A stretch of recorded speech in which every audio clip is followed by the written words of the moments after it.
Yeah. So like I was telling you, I don't I don't have a guest this week. Well, I didn't have one last week. Because I was supposed to have TJ Tranchel on, and he was like, "Oh man, I'm too busy." So now he's saying he'll do it next week. So he was supposed to be my first guest of the year, and now he's going to be like my fourth or fifth. Oh, Fucking that horror authors, sucks. man. Yeah, so busy. Yeah. I've never been as busy as I am now, and I kind of appreciate it. It makes me feel needed. You know what I mean? Yeah. So, oh, my fly's down. Hold on. Hopefully the camera didn't catch that. Oh. The show is X-rated now. Yeah. But yeah, I figure the logical place to start would be talking about your podcast, because we didn't talk about it at all last time because you didn't have one last time, right? No, I kind of just randomly came up with it one day, and now, I'm 8 guests in and about to go live tomorrow. So that's actually good timing. Oh, really? What are you doing on Yeah. Facebook? No, the first 6 episodes are going live tomorrow. Oh, I thought you meant They're like all you were doing a live recorded. interview tomorrow. No, they're all recorded, uploaded, and yeah, they're all scheduled to go. The first 6, and then I have Alex Woodrow and Brendan LaFaro are all. I just have to edit those ones, and those will be going next Wednesday. Will be Alex, and then the 16th will be Brennan, and then I have guests. I think I have 3 guests next week, and then 3 or 4 more. I'm still trying to get in touch with Martin Sharp about this month, because he was going to come on this month as well. He was in the movie Lake Mungo. He does screenwriting and stuff like that. So, yeah. So we'll see how everything goes. But yeah, I didn't have this. It just is brand new. So, well, I've got an idea for this that you can say yes or no to. But I thought maybe I would actually, for this episode, turn it over to you and just do like kind of a mini episode of what people might hear on your podcast. Yeah. So it won't be like a proper full length Writers on Wax or anything like that, but just that way people kind of get a taste of what it feels like listening to you when you're in the driver's seat. Yeah. So kind of just give like a rundown of like how the idea came to be, or how it started, or like. Well, yeah, let's start with that. What were you doing? What were you listening to, or what experiences you had where you're like, you know what, I should be a podcast host? Podcasting is something I've kind of been interested in for a while, since I started doing them as a guest when I started writing. It's fun. I like chatting with people, about, things where, writing and all these different things. And then I was in my truck like a couple of weeks ago. I think it was like the 3rd week of January, or second week of January, and waiting in the parking lot to bring my son to his daycare, his preschool. And I don't know, it just came to me. I'm like, I love music. I always listen to music when I write. I'm inspired by music. There's a ton of music in literature and vice versa. So I just kind of put it out there and on Twitter and said, I've been toying with this idea of starting a podcast where I interview writers about how music influences their writing and kind of like their music journey throughout their life. And so I kind of put it out there, and so many people were like, that'd be amazing, and I'd love to listen to that. And then I kind of said, well, if you're interested and you'd like to be a guest on the show, shoot me a message or send me a DM or something, and I'll start building up a guest list. And within the first 24 hours, I had at least 80 people that had hit me up, or including a few that I had messaged and asked them if they would be interested in coming on, because I knew they were big music lovers. They include music in a lot of their work.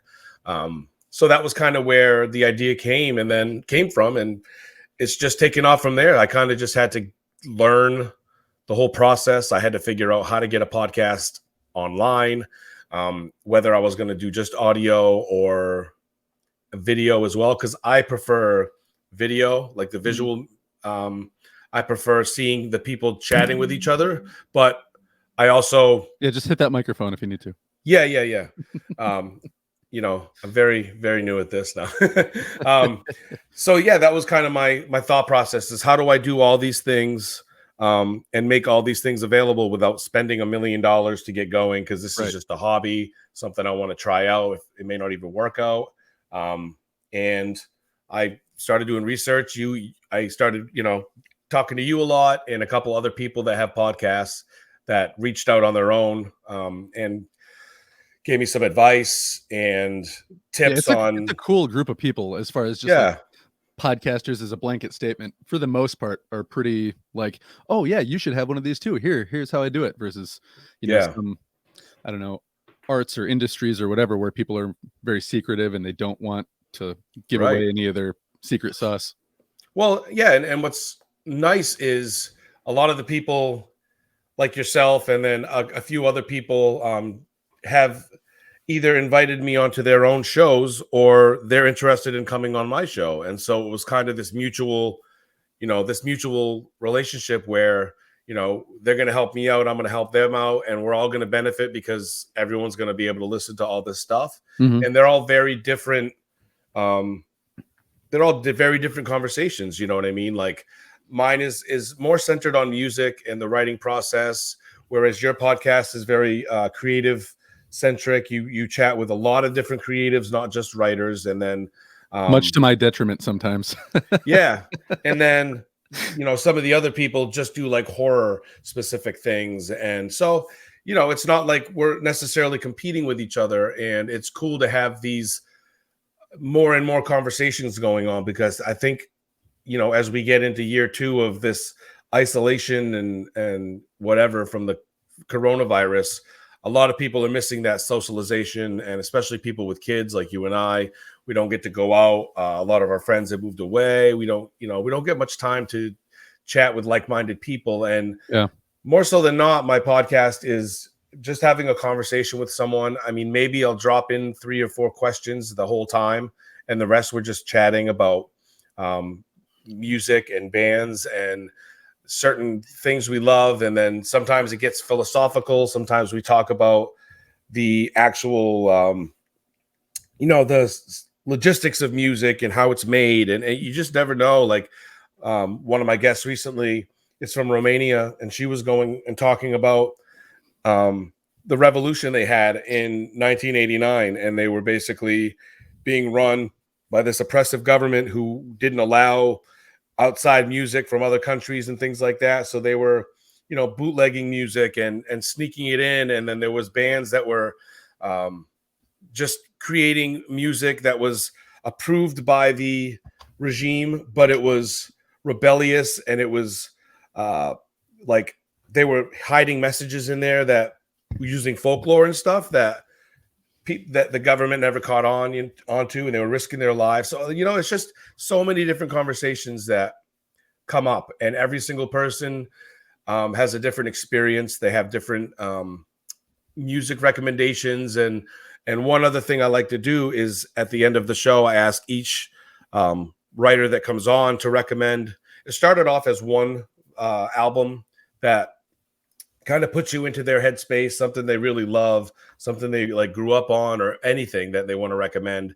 And now I kind of do like, give me 2 albums, because it's hard to do, especially with music lovers, to pick one album that they feel like represents them, and because with 2, at least you can be like, what's one that you always come back to, and what's one that you're like super into right now? Yeah, because that's what happens a lot, like we have those albums that we know every note by heart that we've been listening to since we were 10 years old. But then there's maybe a new album that came out 2 years ago that blows your mind and that you listen to on the regular, you know what I mean? And and that artist is like right now in this time and space, your favorite artist. I've gone through phases where I was listening to real heavy stuff. I've gone through phases where I was like just super into Jack Johnson, you know what I mean? Mm-hmm. Like, or even reggae or even some electronic music. So it bounces all around. And I was just telling you too, I've got concerts now for a metal or concert tickets for a heavy metal concert this weekend. So I definitely jump all over the place. If you told me to pick one album, I'd be like, can you give me like at least one genre to choose from? And it's tough. I try to give them a heads up before we get on the podcast and say, hey, if you can come, try to be prepared and pick out an album. And I've caught some of them off guard. They might have missed that in the initial message. So then they'll like start scrambling around, looking around their room, and it's like I totally get it, because I'm a huge music lover, and it's damn near impossible for me to pick just one album that I want to recommend, because you say it and then you're like, oh wait, no, there's another one I want to recommend. You know what I mean? And yeah, you can keep going down the chain. oh yeah, for sure. Oh man, like right now I'm trying to think if I had to pick one album. AC/DC's got some good ones. Maybe the Metallica's Black Album. Gee, Yeah. I don't know. I would have to think about that too. Yeah. I'm going to make a note of it. It's tough. It really makes them think today, and puts them on the spot sometimes. And yeah. So yeah, I mean, that's kind of the idea. I really wanted to bring people together with a love of music, a love of writing, and it's surprising sometimes when you hear like some people don't listen to music when they write. Some people have to listen to music when they write. Some people pregame their writing with listening to music, and they try to get inspired that way. And I've never tried that. Yeah, have you ever tried that before? Where you're like, okay, no, I generally get in the zone. Yeah, I have to put on music when I write, and usually oftentimes it's ambient. But then there's times like when I wrote my middle grade, the Fright Vision book that was taking place in my mind, it was taking place in like the 90s, late 90s. So I was listening to like a YouTube channel where they just play pop hits of the 90s. So I mean, it was lots just of Will Smith and Backstreet Boys. Exactly. Gloria Estefan, and I mean, you name it, everything from that time period. So that was kind of fun, actually. And but generally, I like moody and like right now, I'm writing a Western, so I listen to like the spaghetti Western music, or like Jeremiah Johnson soundtrack, or some of the older country. You know what I mean? That involves storytelling, but everyone's experience is different, and that was kind of the idea behind this. And it was awesome when I first mentioned it, because so many people were like, oh yeah, man, those things go hand in hand with each other. I'd love to. Even people that aren't even published yet were hitting me up and saying, hey, I'm still working on my first book, but I'd love to come on because I love this music. Or today actually, Bev Vincent and Brian Keene messaged me on the podcast page and was like, hey, we wrote this book called Dissonant Harmonies. It's 2 novellas that we wrote, and we both created playlists for each other or something. And so we, if you'd be interested. And then Brian was like, yeah, we'd be happy to come on and chat about it. And I'm like, you just never know, like when somebody is gonna, come at you with an idea. And it's really exciting, because then you got to start making these like scheduling people on, and you can tell in their when they respond and they're like, yeah, hell yeah, I'm ready anytime, how enthusiastic they are. And my job's really easy, because a lot of times I can just sit back and listen, and they can talk about whatever it is that they want to talk about with the music and stuff. And then I'll fill in with an answer, or follow up with, just to keep the conversation going. But it's been really great, and it's been an awesome experience for me just to be able to have these conversations with these people that enjoy a lot of the same things I do. You know what I mean? Are a lot of the writers that you've talked to and have solid plans to talk to horror writers, or not necessarily?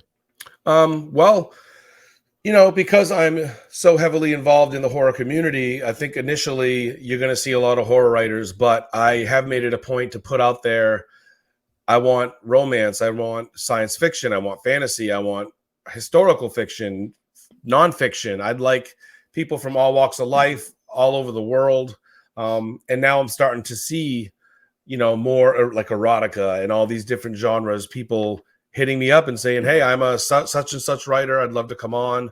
And that's really, I don't want it. And I just said this like yesterday, I don't want it to be, it's not horror inclusive. Like it's just writers, it's not horror writers on wax. And that's the biggest thing. But I think initially you're going to see so many horror writers, just because that's the community I'm heavily involved in and comfortable in. But I'd love to have people from all genres all over the place come on. It would be great to have you talk to somebody who writes romance, because My my wife has I'm trying to think what the writer is that she reads. Nora Roberts. Mm-hmm. Yeah, she reads a lot of Nora Roberts. And one time she was just giggling. I was like, "What's so funny?" And she's like, "This woman has so many euphemisms for a boner." She's like, she just holds up the page and she goes, "And she pulled down his pants and he was ready." Yeah, and that's what's so cool. It's like, these people, they have such good sense of humors. They, they love writing and they love music, and they're all into different types of music. And you think you know what somebody's probably into, and then you talk to them and they're like, "No, I like Hanson actually. I'm like a diehard Hanson fan, and they write extreme horror." You know what I mean? Like, I haven't thought about Hanson in a minute. they like Celine Dion, and they're writing about dismembering, human beings and stuff. And Yeah, it's so funny you mentioned Celine Dion. I had a rapper from California on my podcast. His name is Dejan. Go check him out. Dajon. mhm. And I was asking him about how he became a musician and how he learned to like control his voice. And the first thing he said was, "Oh, I used to go on these long road trips with my mom where we'd be on the road for hours, and she would just blast Celine Dion's greatest hits, and I got to where I knew the words to every single song." And he was like, "So honestly, probably listening to like Celine Dion and Britney Spears informed like my vocal style as much or more than listening to other hip Yeah. hop artists," Yeah, which and you blew my just mind. never I was like, know. "What?" So Yeah, you're sitting here telling me that you rip it hardcore and your biggest influence is Celine Dion. yep. And that's what's so cool. Is like I've been watching a lot of these they're Vice specials where they actually, it's like a 25-minute episode, and they interview and do breakdowns of certain hit songs. Like the other day I watched the Thong Song one with Cisco, Oh, yeah. and it was really That song awesome to was hear. everywhere. I'm Yeah, trying to think. and My when you junior hear the year in high school, that story, song was everywhere. yeah, when you hear the story of how it came to be, and how it was actually started with a Eleanor Rigby sample, and then they had to create their own symphony lines because they couldn't get the rights. So this white dude, this violinist, came in and created the whole he's like, "Is that what you want?" And then they're like, "Yeah, this is a song about a thong." And like, it's just hilarious. You gotta, but it's really cool because like it's obviously such a great song. And then I watched like Shaggy, It Wasn't Me, and then today I watched Vanessa Carlton, the 1,000 Mile song, and Terry Crews is on there saying like how it changed his life. And so it's because of the movie White Chicks, and it's just so cool. And to hear these stories, and back to with the writers and stuff, you could hear a lot of people talk about how they were inspired by this song, and then it gave them the idea for this book or this story. Well, you see that all the time. Like, Yeah. well, actually, I got your books right here too. You do that with your books where I don't know if it was song lyrics. I think with the other ones, Yeah, it's just titled because Jim Morrison. yeah. And you kind of like the reason I didn't use like I wasn't using originally actual lyrics, but then one of my beta reader buddies was like, "You just got to be careful because if you don't have the rights, this company can obviously come and sue you." Yeah. And like I was going to put the lyrics to Bad Moon Rising in there, and then the Rolling Stones. So then I just hinted at it by saying they can sue you just for using a line of a song in a book. You have to have the rights, and that's why whenever Stephen King uses a song lyric, and I mean you can do it. So any Stephen King book that has like whatever, I'm trying to think of one of the books that has a cool song lyric at the beginning, he has to pay song royalties every time. Well, no, so epigraphs are different. If you just quote it at the beginning of the book, like I did with Jim Morrison or any of the other ones, that's okay because you're quoting it for that person specifically. If in your story you're saying he was cruising down the road and Dr. Dre was singing, whatever, one of his fucking songs, and like that and like this and yeah, like that, and you're like quoting and you're actually writing the lyrics in there as part of your story, then you have to actually you know what I mean? So epigraphs and song lyrics in the body of the thing are completely different. But so when Stephen King does use them in his books, you'll see at the beginning of the book he'll give the rights to them and say this is courtesy of whatever, you know what I mean, Death Row Records, Stephen King, courtesy of Dr. Dre and Suge Knight. But, actually, I would be interested to see what would happen if Stephen King just listened to like nothing but the best of Death Row Records while he was writing. What he might come up with. Yeah, I mean that's some eerie music, some of it. Yeah, and that's what's so cool is like you never know what somebody's listening to when they're writing, or what they were listening to when, you know. And a lot of music is ingrained in stories. Like I can't listen to the song "Someone Saved My Life Tonight" by Elton John without thinking of Wolves of Kala, the Stephen King Dark Tower book, because there's a scene in there where a priest, I won't spoil it for anybody, but he's fighting vampires in the alley in New York, and that song is like playing on the radio or something, and because he saved somebody's life. And now every time I hear that song, I'm instantly pulled back into that scene.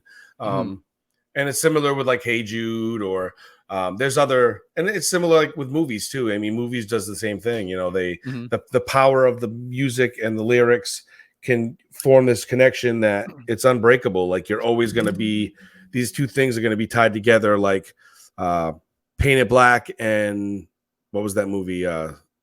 Stigmata, or the one with Kevin Bacon. I thought you were going to say The Ballad of Ricky Bobby. Well, that too. And I mean, that's why I like to use it, because there's a lot of songs like We Got to Get Out of This Place by the Animals that is in both of my books. And it's a cool way to tie the books together. Like that song's at the end of the first book and at the very beginning of the second book, or the prequel. Yeah. So it's kind of like a cool way for people to, like, every time they hear that, they'll think of my books maybe, and hopefully. So, you know, it's kind of a way to use music and nostalgia to think of Cool George and all his all of his adventures, crazy antics. Yeah. Crazy George. Oh, George. You're so silly.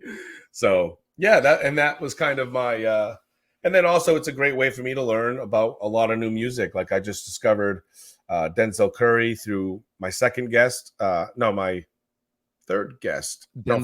Fourth guest. Yeah, he's this newer. I say newer. I think he's been around for maybe a decade, but he's a rapper who's very reminiscent of like late 90s rap. Really talented. Like I've just started getting into him, and I'm like, okay, this is actually good. And same thing with like a lot of progressive rock bands that my guest on Saturday mentioned.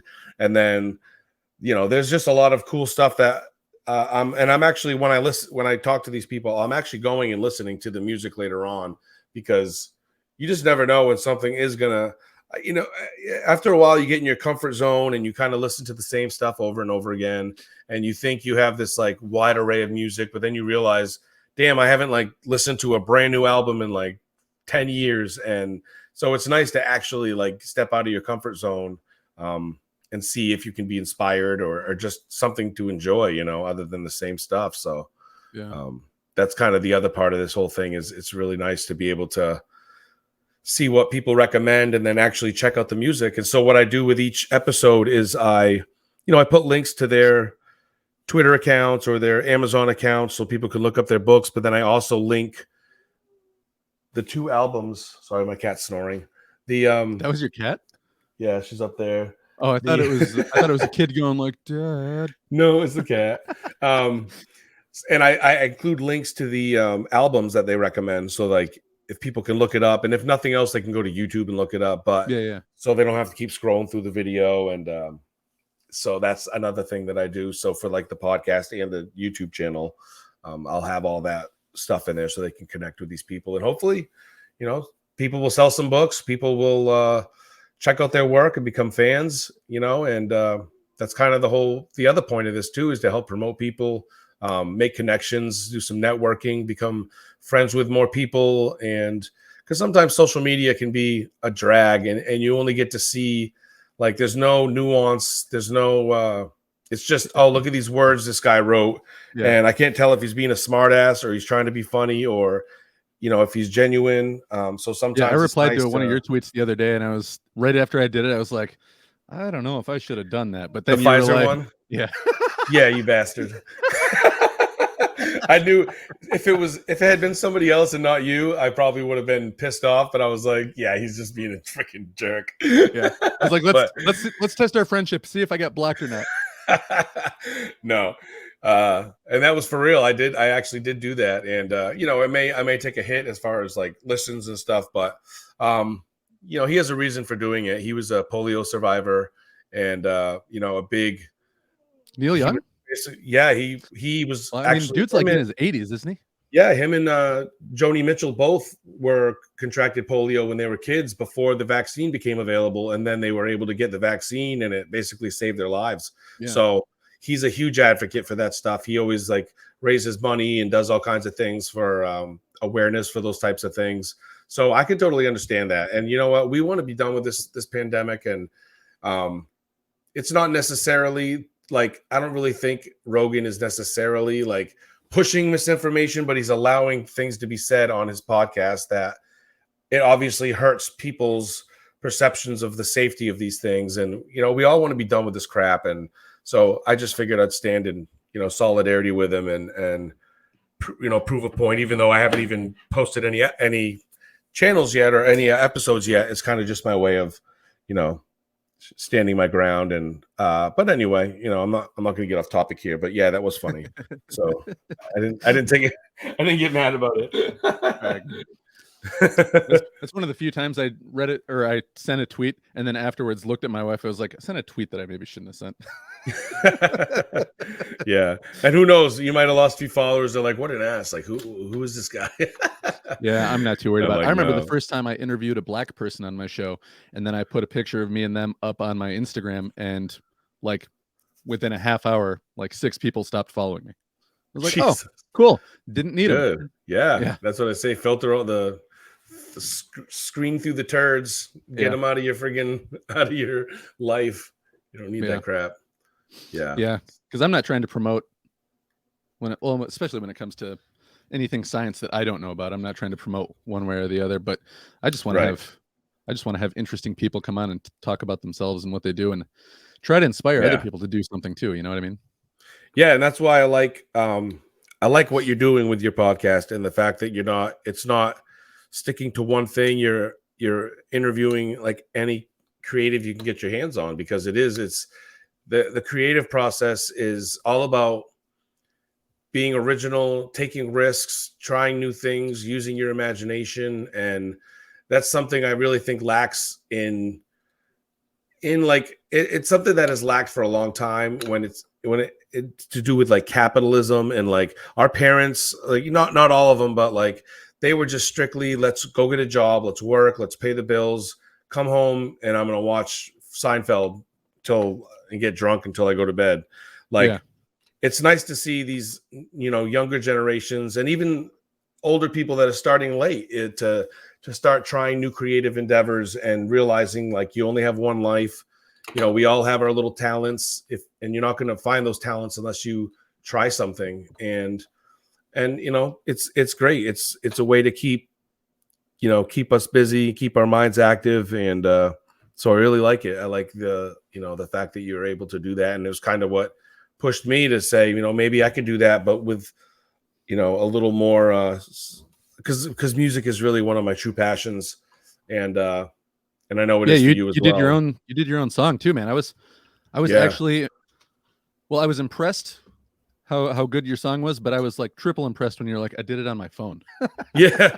Well, I was just sitting there for like hours on GarageBand and kind of was like, oh, I'm messing around with different instruments. And then I'd save a little part and then loop it or whatever, and then do another part, and kind of came out great. And I really like it. And then the video, I was trying to go for like a Are You Afraid of the Dark vibe. Yeah. And it Goosebumps, even though it's not horror centric, but that's just kind of my, like how I like it, and then you're just a creepy guy. Yeah. In a good way, not a creeper. That's what my wife says anyway. Yeah. So yeah, thanks, man. I was I was actually involved in a few bands back in the day, and I didn't actually start playing any instruments until I was in the Army. When I was in Iraq, I had one of those cheap Esteban guitars. mailed over to me over there. And I started learning, you know, like Wish You Were Here and some Bob Dylan songs, like the 3 or 4 chorded songs. And then when I came home, it kind of just exploded. I bought like instruments and like pianos and drums and set up like a studio in my basement, and then had friends that all played music, went to Berkeley, and we all started learning. I started learning more and more. And Berkeley, I don't know why I said it like that, but it was awesome. And that's kind of why, you know, I really do love music and wanted to do something with music. And it seems like it was a big hit. Like everyone that so far that has, you know, wanted to come on the show, they're really passionate about it and excited. So, and then people that want to listen to it as well, you know, hopefully we'll pull in some numbers. And, you know, and as I get further along, I'll learn more. I'll get better at the interview process and the editing and the you're already got a better start than I did, just because I remember talking to some people in the podcast community, and I was telling them my idea for my show, and they're like, that's not going to work. It's like, what do you mean? Like, pick a type of creative person, pick writers or artists. Just saying creative people, nobody's going to listen to that. And it did take a lot longer to probably build up an audience to where I could get, you know, a couple hundred downloads in a month. Because like I was telling you, the first couple months I was getting like 30, 40 downloads for the entire month. But I didn't have a bunch of cool books out when I started mine either. So yeah, and you know, what's nice is having like somewhat of a like social media following, and just, you know, I try to be honest and true to myself, but I also do try to be majority of the time a positive person. So people aren't always like, I used to be real political on social media and always complaining about this and that. And, you know, from time to time I'll say stuff, but for the most part, people don't want to hear your political opinions on Twitter. Yeah, exactly. I mean, unless they agree with it, and then it's cool. But, you know, and I just got like exhausted from it, from the last, you know, administration and all that. And so now I just try to like make people laugh and share other people's work. And, you know, I'm gaining followers all the time, and it's a good start for me to jump off from, to start this podcast and get, you know, and I'm trying to do a nice mix of newer authors and authors that have a, you know, a good, like they have a name for themselves. And and we'll see where it goes. I mean, if, you know, it'd be really cool to get some big names on there. I'm really excited about some of the people I have coming on. They're writers I admire. Like Ronald Malfi's going to come on. He's not only an amazing author, but he's in an actual band called Veer, with I think his brother is in the band. Ronald actually sings in the band. And so it's just making connections with people, getting to know people. And, you know, that's what this industry is all about. Like, you can't be a writer and, you know, this isn't the days of J.D. Salinger where you can write books and hide away in the woods and then be like this well-known author. Like, you have to get out there, promote yourself. People want to know who you are. And this is just another way of me to, you know, get out there and let people see the real me, as opposed to, you know, me and my Wordle score, or my Sudoku score. So you've already had a pretty big response just in terms of people who are like, yeah, I want to be on. But are you going to try to read like every book? Well, not every book that every person that comes on ever wrote, but are you going to try to read every, you know, something from every person before they come on? Or are you just going to be like, hey man, I don't know about your work, but tell us about it? Or for the most part, like I try to not make it about me. I try to make it about like, so you're the author of such and such. Like, I don't feel like it's relevant for me to be like, I've read all your books. I just, you know what I mean? I've reviewed them. I just want to be like, so you've written these books, because it's far too much pressure on myself to do that, especially when you have 7, 8, 6 guests a month coming on. You know what I mean? That would be a lot. Unless you had a staff that could do book reports for you.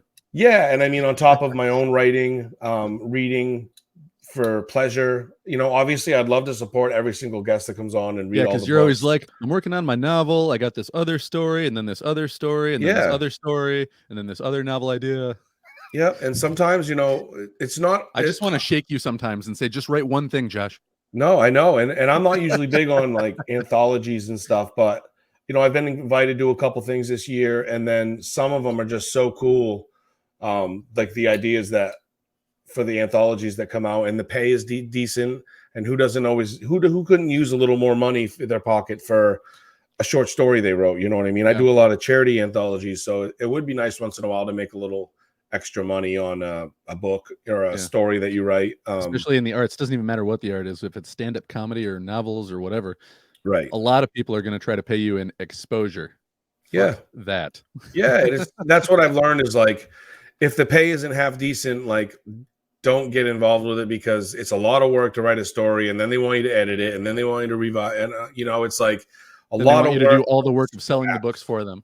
Yeah, and that's the thing is like a lot of times your name is bigger than like the people that are like or that are putting out the anthology, and they kind of want to like use that to their advantage. And not saying that's the case with me, but like a lot of people like they're like, oh, let's get this guy on the thing, and he can help raise awareness of our brand. And I mean, that's just, I get it, that's the name of the game, but you have to look out for yourself. And at the beginning I was like, oh, I'll submit to anything. I'll if they want my story, I'll do. And now it's like when you get to be a little more well known and you've sold some books and you have your core group of people who want to read your stuff, it's easier to be a little more selective and not just take the first opportunity that comes up.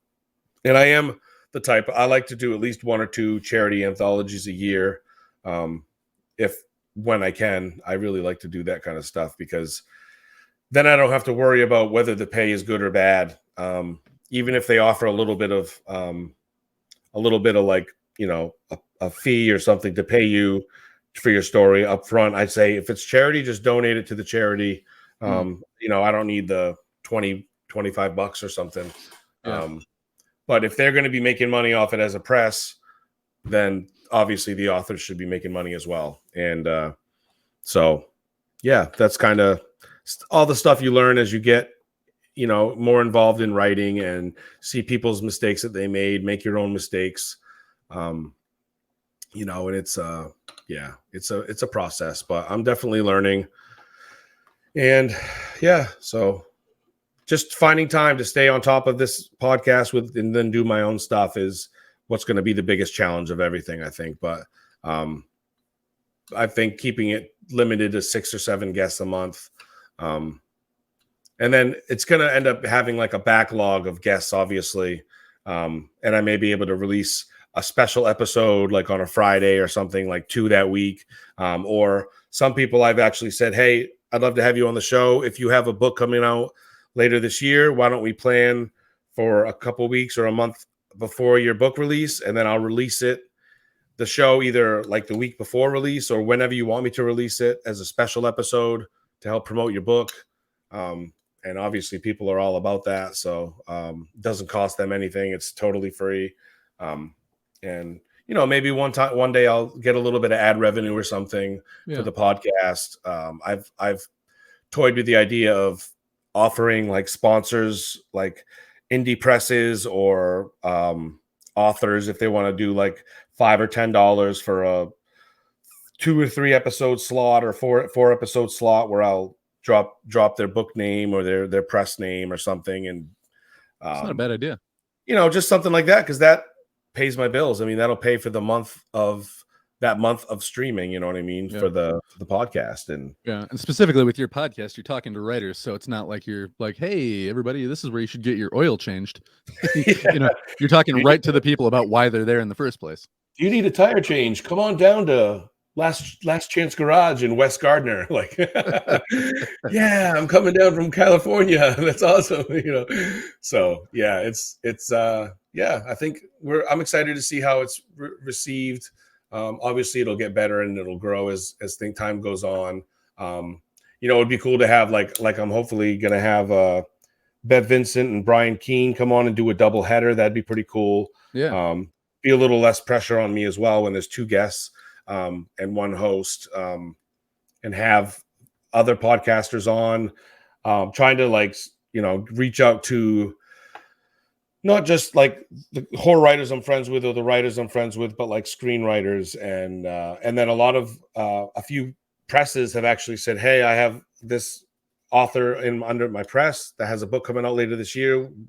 Can I send them your way and see if you can have them on the show at some point?" And I say, "Yeah, we'll make it happen." I mean, it's the longest show has been like an hour and 7 minutes, and then on top of that, I can chat with however short or long I want with the people off air. And that's usually what happens is I'll sit there for quite a while and either beforehand or after and chat with them, because these are people I've got to know and they're friends. And it's nice to be able to actually chat one-on-one and not just be especially like, writers, because it's a very yeah, solitary thing that we do.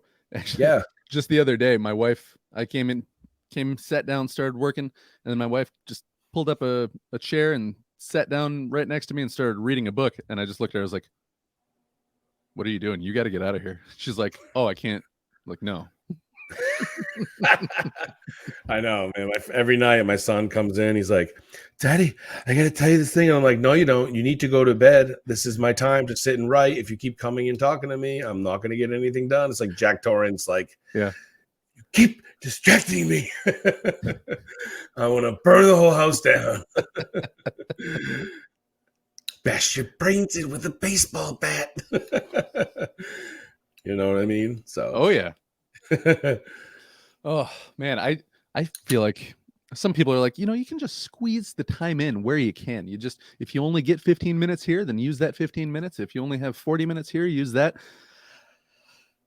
I need to sit with my thoughts, write on a couple of notebooks, start sketching out just kind of an idea for where the scene's going to go. And then about 15 minutes into it, all of a sudden my brain goes, and as soon as somebody goes, "Hey, Chris," well, huh? Then it's back to square one, and I've got to pull my brain back into that state again.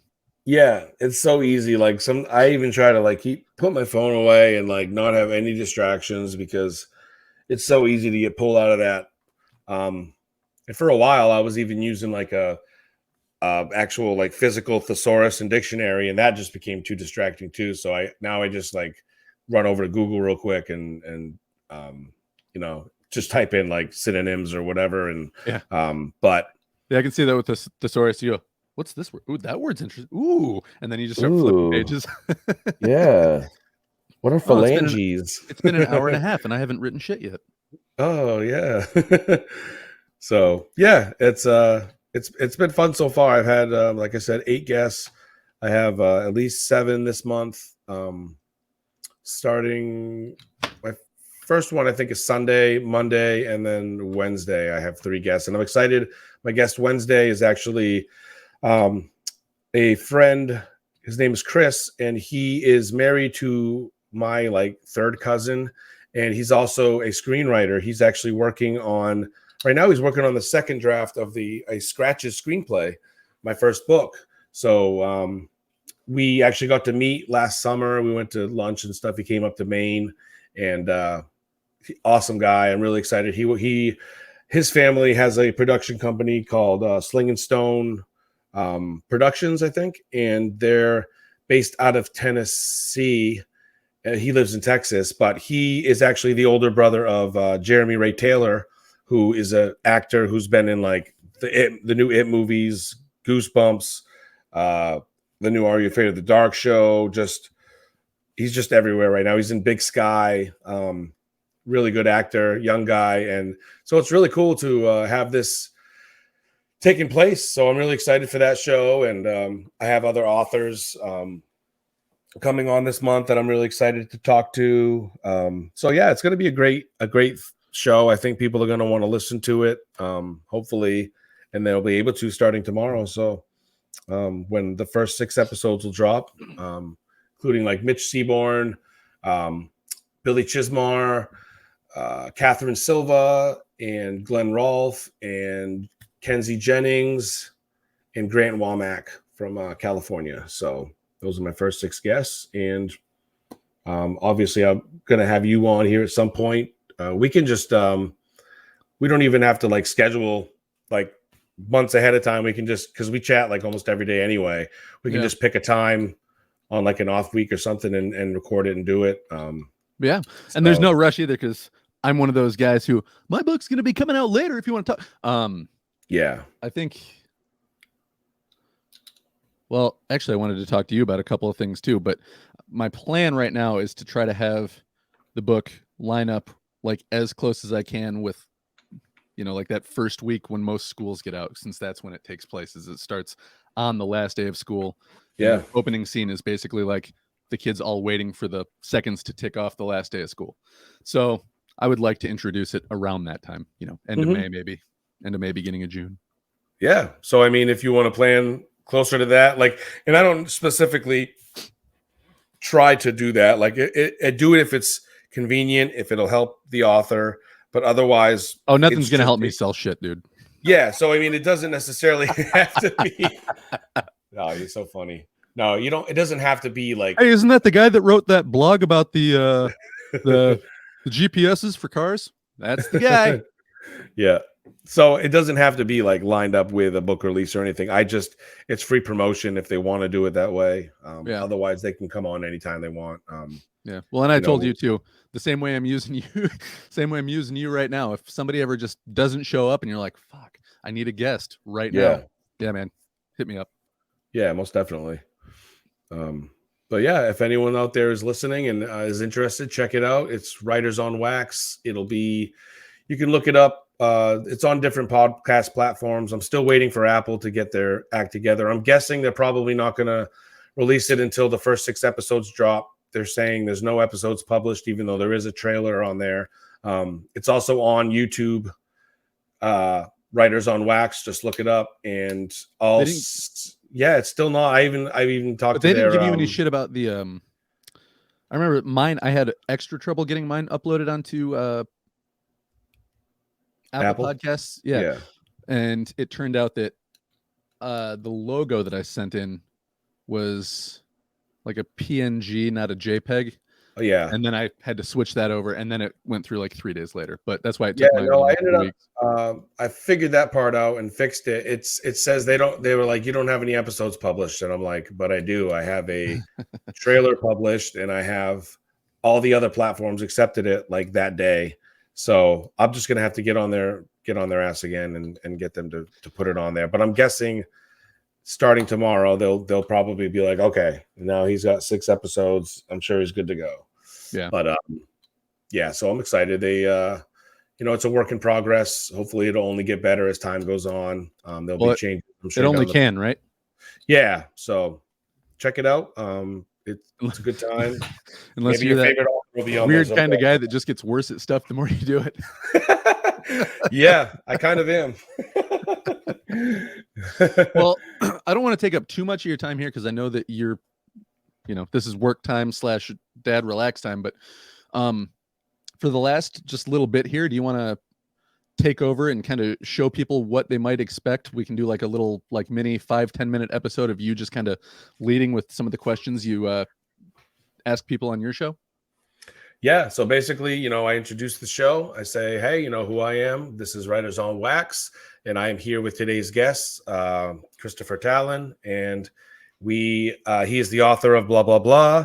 He is, I'm excited to have him on, and, tell us a little bit about what you're working on right now. And then I'll be like, so what do you, are you when you write, do you like to listen to music, and are you a vinyl guy? Do you like cassettes? Do you do like a playlist on your favorite streaming service?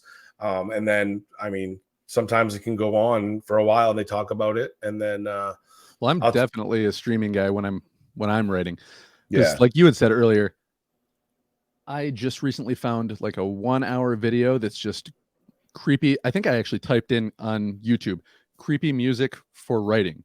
Yeah. And found a 1-hour video. I'll put that on, and as soon as it starts with the like the real scratchy violins, my brain just goes to a different place. But yeah, you can find when I write with words playing in the background, my brain, I'll get a little bit more distracted and start listening to the lyrics. Yeah, and you can find like creepy circus music, creepy music on the bio, creepy forest music. You can just ambient Google gothic horror music. Exactly. Yeah. There's like H.P. Lovecraft creepy sounding oceanic like ambient music. I mean, you can find just about everything you want, even like creepy mines, you know, like working in a mine. There's creepy like clinks of like metal and ooh, like just weird. It's really cool. So yeah, YouTube is a great source for that kind of stuff, and it's all free, you know. So and then you know, oftentimes I'll say, do you remember what your first concert was, and where it was, and who was it? And Ooh, can I yeah, please answer that? absolutely. The first concert I ever went to was at the Jack Breslin Student Event Center, where the Michigan State Spartans play basketball. And my parents gave my sister and I a choice. They said, would you like to see MC Hammer or New Kids on the Block? And we chose New Kids on the Block. Yeah, NKOTB. Hell yeah. And yeah, everybody was really upset at that concert because what's his name? The one who acts now. Mark Wahlberg's Donnie. brother. Yeah. Donnie. I remember like it was yesterday. I have a little bit of a cold, so I will not be doing any lip kissing at tonight's concert, because his thing was always like pull one girl up, sing to her, and then kiss her on the lips, and then put her back in her seat. Ugh. Yeah, I don't know. It Rabies.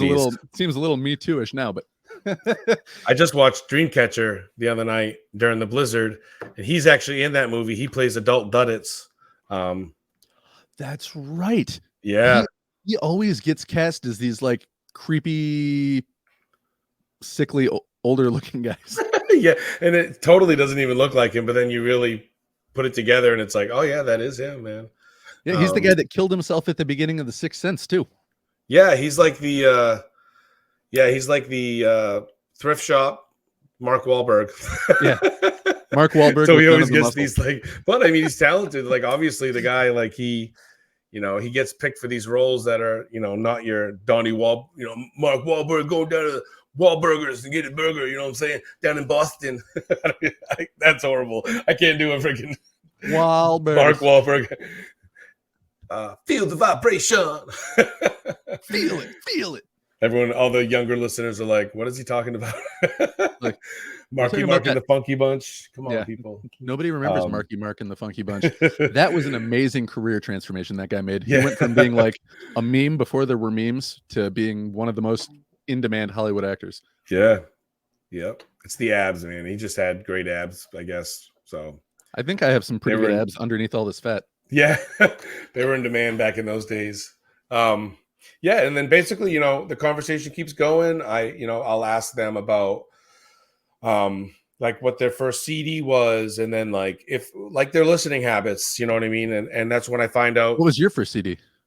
I believe the first one I bought myself. Well, I didn't actually buy it myself, but I picked it out was I still have it actually. John Denver, the Rocky Mountain Collection. I can't remember how old I was. I was in middle school. Really? Yeah, and we're about the same age, right? You graduated high school 2001. Yeah, I'm 2002. I'm gonna be 38 in a few weeks here. So yeah, it was. My aunt brought me to Sam Goody, and she said, "Pick out any CD you want, and I'll get it for your birthday." And I was probably like 12 or 13, I think. I was in middle school, I believe. That's a pretty mature selection for a kid. Yeah, well, it was weird because he had just died around that time. I think it was maybe 98. It would have been around 98 when he died. I think 97 maybe. And I saw his video on one of those, you know, CD commercials you used to see, like, oh, selling John Denver CDs. And then I listened to the music and I was like, something about it just really clicked with me and I really liked it. And then I felt bad because he had died. And so I just really wanted to listen to his music. And so, yeah, that was one of the first ones that I got. And then the first tape cassette, I didn't buy it, but my mom got it for me for my birthday, was Bone Thugs and Harmony, East Eternal 1999. Oh, hell yeah, dude. Which is an awesome album. But which it was, I almost hate to say this, but I saw Bone Thugs and Harmony like 2-3 years ago when they opened for Snoop, when that whole tour came through Grand Rapids. Yeah. Bone Thugs and Harmony was terrible live. Oh, I bet. Yeah.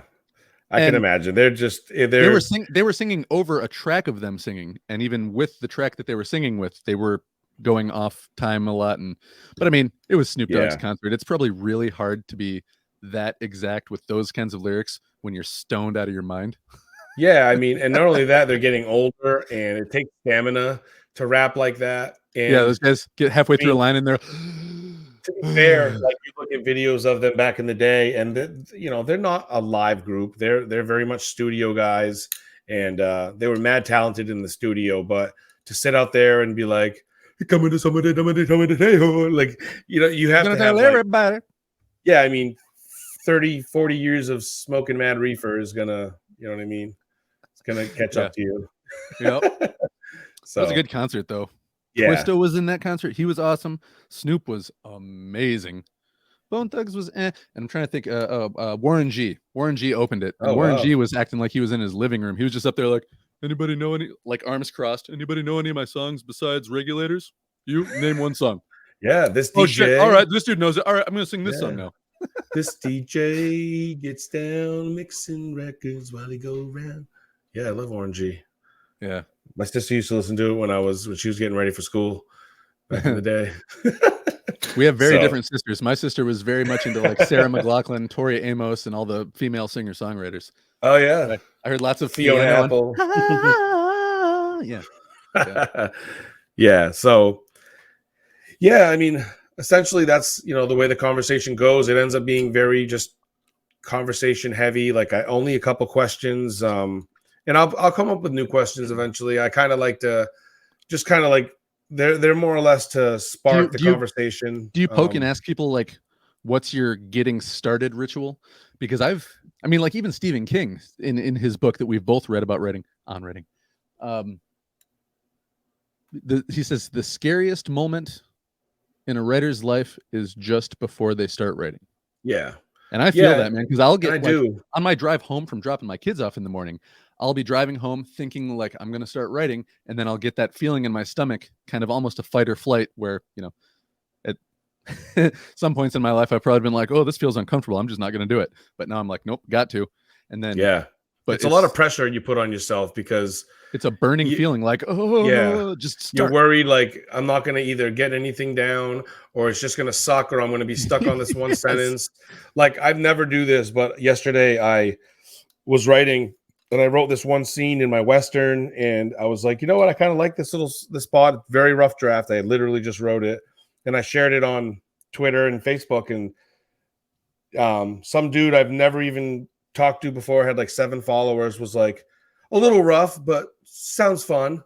And I'm like, this is why I don't ever post any of my stuff, because dickheads like you. So I ended up taking it down. Yeah. I'm like, that's why it's called a rough draft there, Skippy.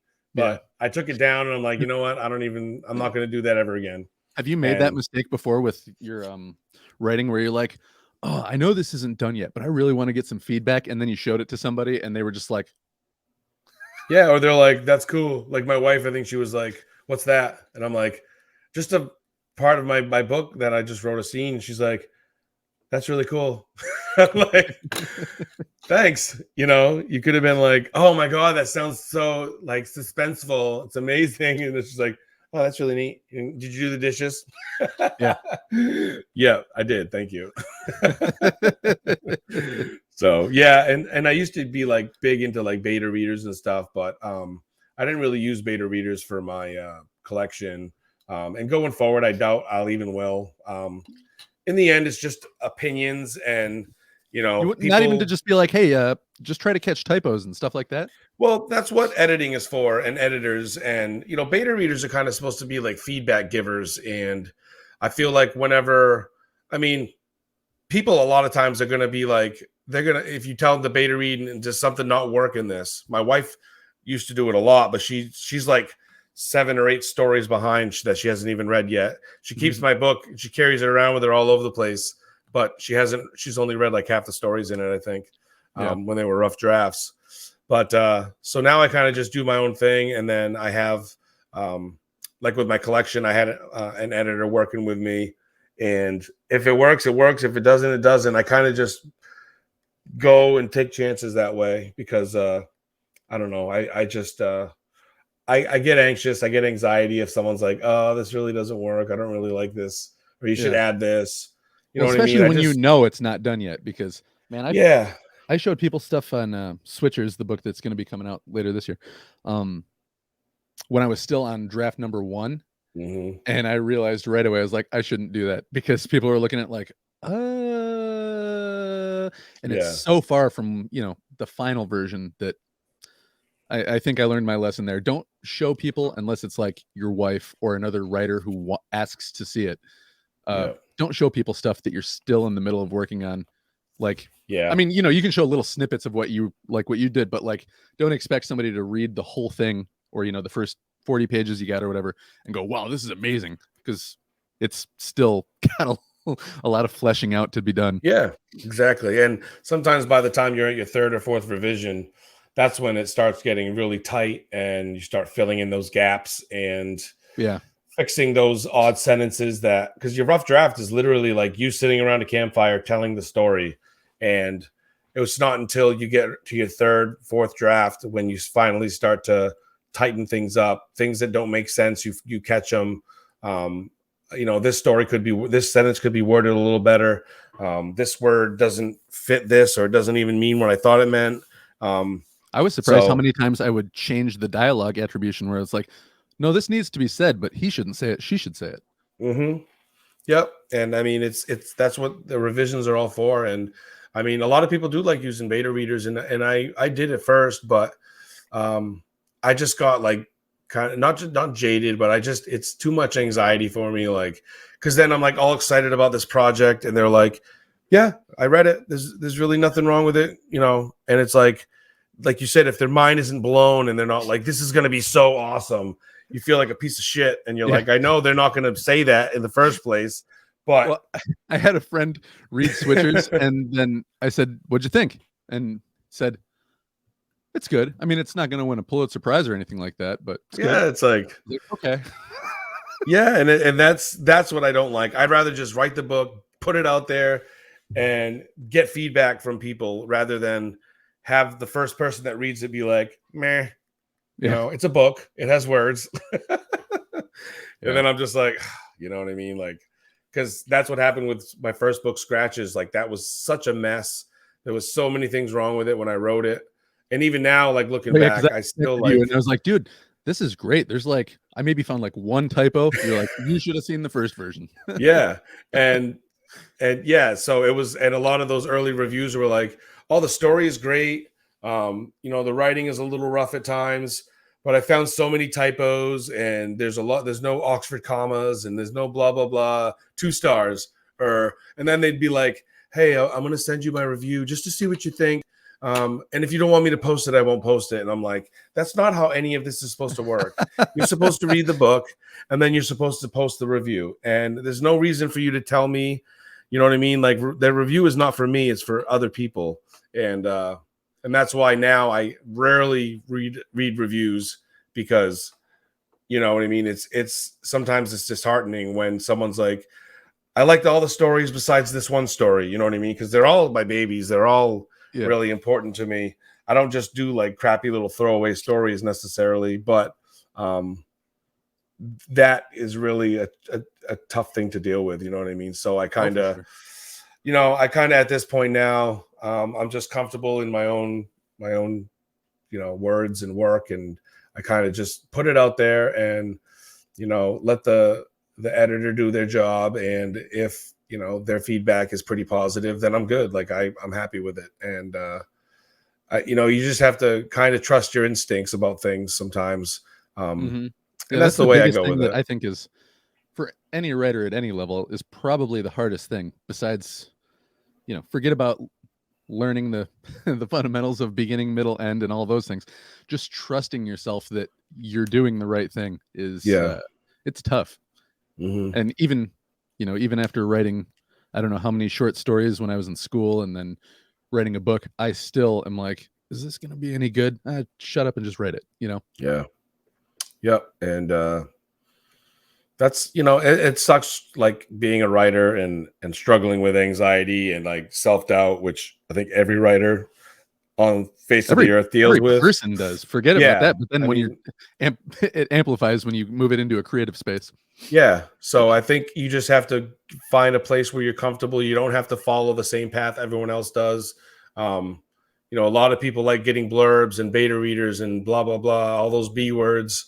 I don't anymore. I thought at first it would be really cool, and there may be a time down the road where there's someone I really admire that offers, hey, if you ever need a blurb or something, then that'd be cool. But the biggest thing is like sometimes they're just so pretentious and they're way too like they're just over the top a lot of times, and like it's someone's friend that wrote it, and because they have a name and people know them, they're gonna like talk it up, and it seems so pointless to me. Like I'm not gonna read a book and be like, and even my friends that are like, yeah, I reached out to so and so and they wrote a blurb for my book, and I'm like, and obviously it was a glowing review. Like it's not gonna be like, meh, it's a book, it has words, you know what I mean? Like it's gonna be the best thing to hit 2022, you know what I mean? Like I don't like when they do that with movies either, or the scariest movie of 2022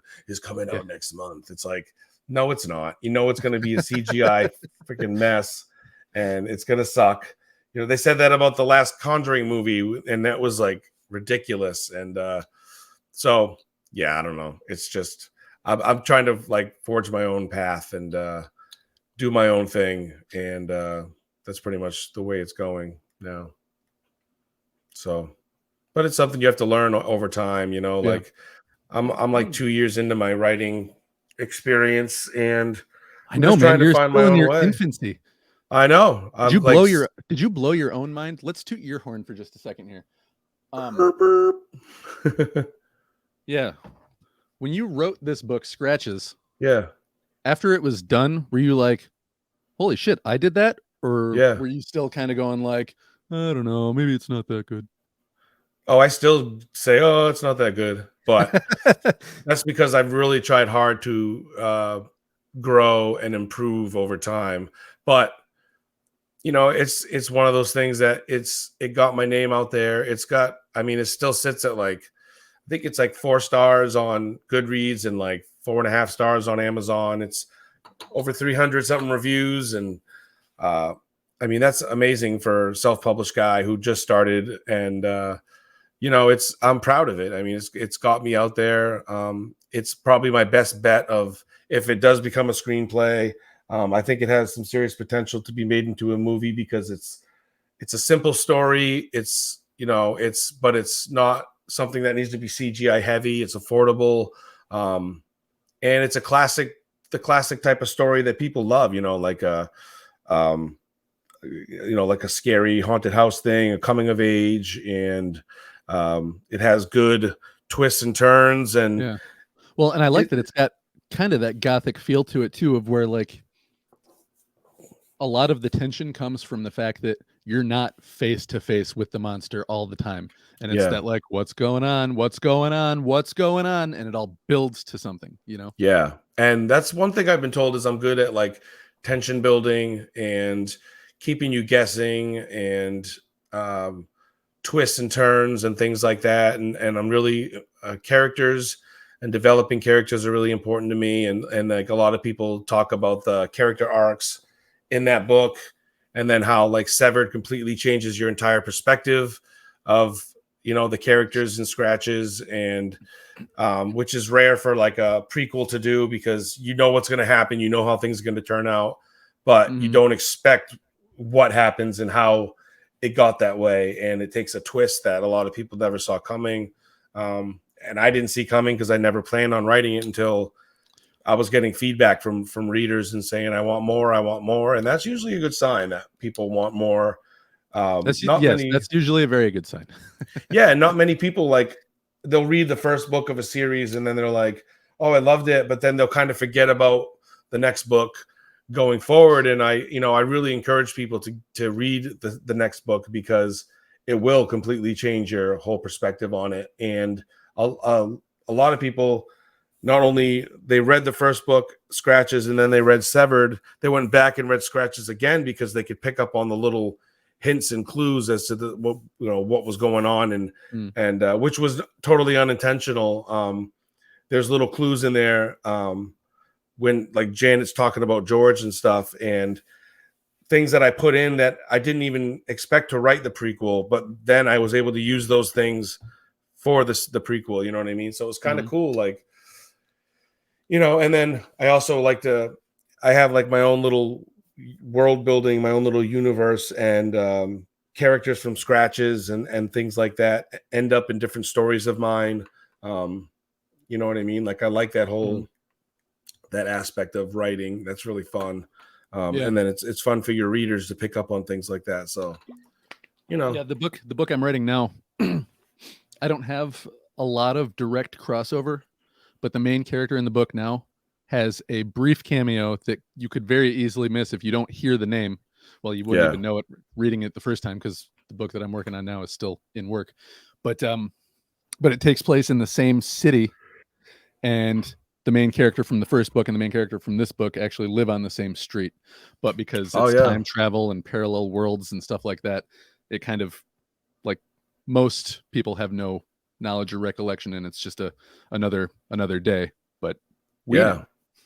Yeah, that's I love stuff like that. Like in my collection, Hunger for Death, it actually ties. There's a story in there that ties directly into Scratches, with just a brief cameo, and it's actually goes into a scene from Scratches, um, a specific scene that a few people that are like really diehard fans caught right away, and then other people may not catch it till like later on. They're like, oh man, like if they reread it or they reread Scratches or something, they're like, oh wow, that's totally like.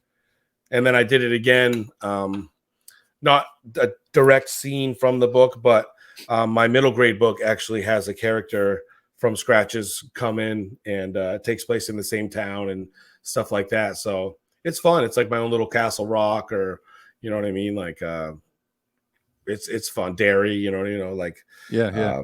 so that's kind of what I've been doing, and it just adds another layer to the writing that makes it more enjoyable for me, and challenges me to find clever ways to fit things in.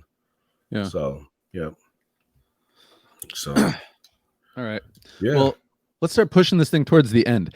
I heard your question about the two albums, and I'm sure that if I come on your show in the future, I'll Yeah. think of two completely different ones. But two albums that struck me as being just important and for different reasons, I'll tell you. The first one I thought of was The Roots Phrenology.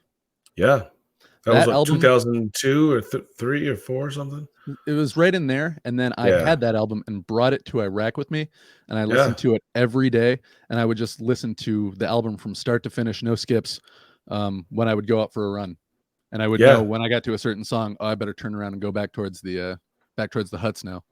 Yeah. So that would have been closer to like 2003 or 4 when that came out. Because I remember it coming out when I think either when I was in Iraq, because we used to get it at the what is it called? PDX or PX or something? PX. Yeah. And yeah, I remember getting that album and it was good. Well, did you guys have that?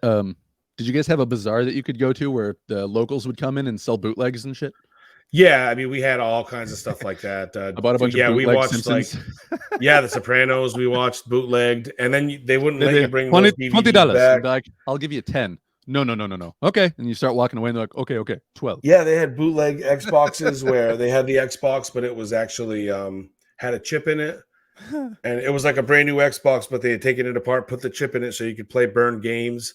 All that stuff, and it was really awesome. So yeah, we did have all that. We watched The Sopranos, a lot of the movies like Dreamcatcher I watched, Saw, all those movies over there were all pretty much bootlegged. We're like, go to the PX and we're like, yeah, right, I'm not spending $15 on your bullshit. I'm going to the, it's kind of slang, but it's kind of a slur, but we call them the Haji Marts, Hajis. But that's kind of like disrespectful. It's not. I don't think most people would think of that as a super okay term, but yeah, when you're in Iraq, everyone says it like it's just dude. And it's only because it's like a distinguished person in like their villages and stuff. It's not just like anybody can't be a Haji, but it was just something that you heard and you started saying it. But it's actually it's only a slur because it's actually someone that has earned that title, and you calling everybody a Haji, calling the dude that sells you bootleg DVDs a Haji, that's just, you're like demeaning the people disrespectfully that watering earned down it. what it actually means. Yeah, Right. You know what I mean? It'd be like the mayor of your town, it's and then you call the yes. dude It's selling not the crack on the Iraqi street. version of the N word. Right. It's not. That's It's what not like somebody a was thinking. Yeah, hate slur.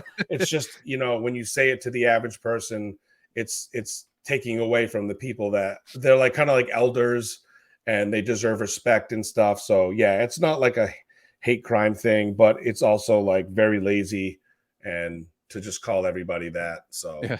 that's the big difference. We're not like, it's not like, in Vietnam and stuff, calling people that was actually like hateful slang The and G stuff. word. Yeah. Yeah, we're not going to Which say that. If you want to hear that word, you can read my book, Severed. yeah. No. I remember we had a Navy SEAL that was like in his late 70s come and talk to us one time.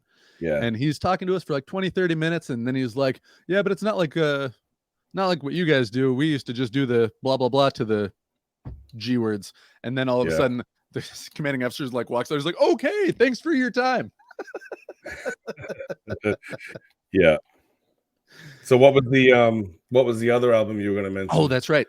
So The Roots Phrenology was a great album for the time and place that I was in when I was in Iraq. That was like by far my favorite thing to listen to. But then after the military, when I went back to school on the GI Bill, I remember listening to a band called The Bad Plus. You ever heard of them? No. They're a jazz band, and their thing is that they do like jazz covers of songs that everybody knows. So they do like trying to think what's the name of that. My libido. Na, na, na, na, na, na. Oh wait, that Smells Like Teen Spirit. Nirvana. Yeah. So they do like Smells Like Teen Spirit. They do the song from that movie about running. Da-na-na-na-na-na, da-na-na-na-na, Chariots of Fire, or whatever that movie's called.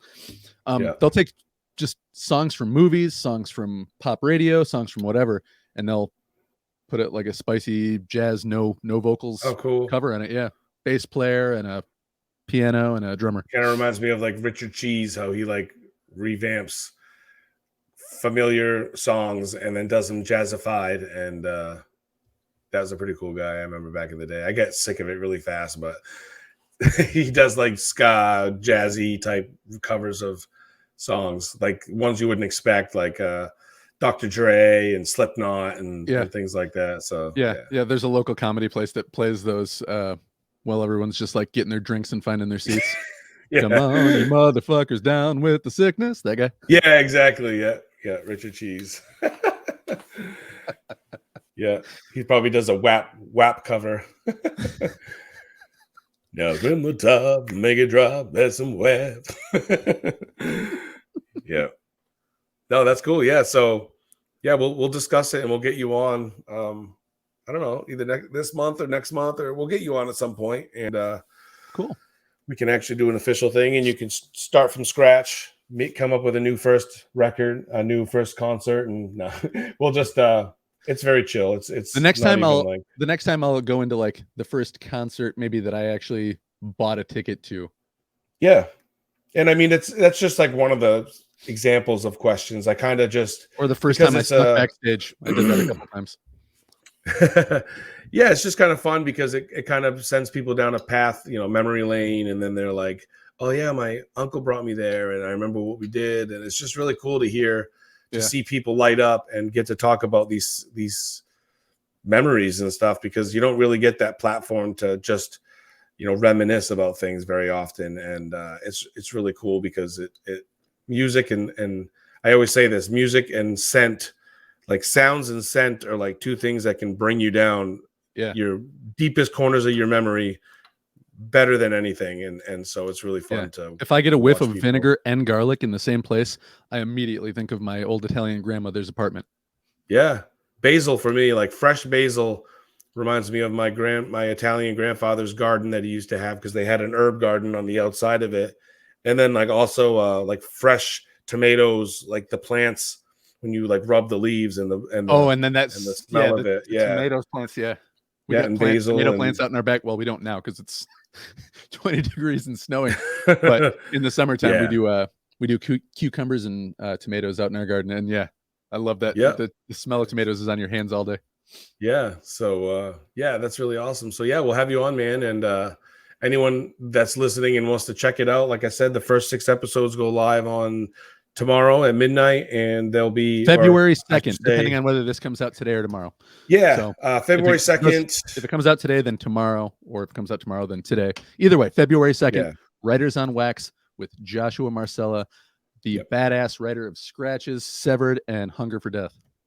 Yeah. That's me. That's yeah. So yeah, man, I'll put all the links in there and make sure that we try to direct as much traffic your way as we can. Cool, man. Thank you. Thank you, everybody. If you end up checking out the show, appreciate it. When they check out the show. When they check out the show. Do or do not. There is no try. Yeah, that's right. Yeah, since I'm wearing my Star Wars shirt today, drop a couple lines and nerd them. Yeah. Well, all right, man. Let's say goodbye here. Is there anything else you want to say to the people before I stop recording? No, stay creative and support your local indie author. And yeah, that's about it. Stay cool.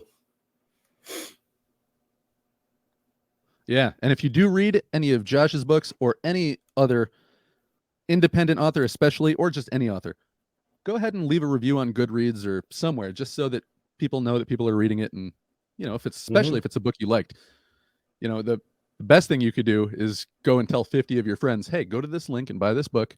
But the next best thing you can do is post on Goodreads and say, this is a good book, you should buy it. Yeah, even bad reviews help authors. So I mean, just the numbers are a big help. So I mean, yeah, definitely. I 100% agree. Just if anybody's talking about it one way or the other, that's usually enough to get somebody interested.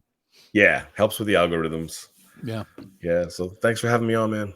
Yeah, thank you. And we'll I'm sure have you on again a 4th and 5th time. Yep. Anytime. All right, man. Thanks.